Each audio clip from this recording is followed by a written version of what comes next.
আওয়ামী লীগের প্রতিষ্ঠা বার্ষিকী উপলক্ষে ধানমন্ডির ৩২ নম্বরে জাতির পিতা বঙ্গবন্ধু শেখ মুজিবুর রহমানের প্রতিকৃতিতে শ্রদ্ধা জানিয়েছেন প্রধানমন্ত্রী ও আওয়ামী লীগ সভাপতি শেখ হাসিনা।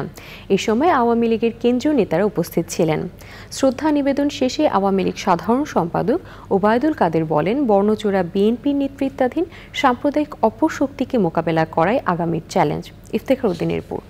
এখন জন্ম সনদ দিয়ে খোলো বিকাশ স্টুডেন্ট অ্যাকাউন্ট। নিজের বিকাশ নিজে কর। উপমহাদেশের অন্যতম প্রাচীন রাজনৈতিক দল বাংলাদেশ আওয়ামী লীগের প্লাটিনাম জুবিলিতে জাতির পিতা বঙ্গবন্ধু শেখ মুজিবুর রহমানের প্রতিকৃতিতে প্রধানমন্ত্রী ও আওয়ামী লীগ সভাপতি শেখ হাসিনার শ্রদ্ধা। উপস্থিত ছিলেন আওয়ামী লীগের কেন্দ্রীয় নেতারাও। শ্রদ্ধা নিবেদন শেষে আওয়ামী লীগ সাধারণ সম্পাদক বলেন, ২১ বছর আওয়ামী লীগ ও মুক্তিযুদ্ধের চেতনা ছিল নির্বাসিত।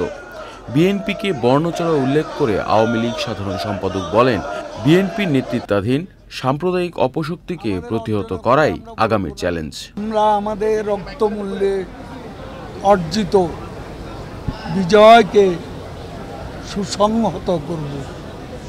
আমাদের চলার পথের প্রধান বাধা বর্ণচোরা বিএনপি।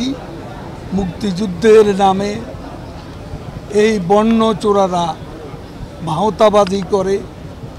আমাদের আজকে সাম্প্রদায়িক জঙ্গিবাদী শক্তি আমাদের অভিন্ন শত্রু। এই অভিন্ন শত্রু বিএনপির নেতৃত্বে ঐক্যবদ্ধ। আওয়ামী লীগ সভাপতি ও প্রধানমন্ত্রী শেখ হাসিনার অর্জন সারা পৃথিবীতে দেশের জন্য গৌরবোজ্জ্বল অধ্যায় বলে উল্লেখ করেন ওবায়দুল কাদের। আমাদের অর্জনের কথা আমরা বলবো। Iftekhar Uddin, channel I, Dhaka.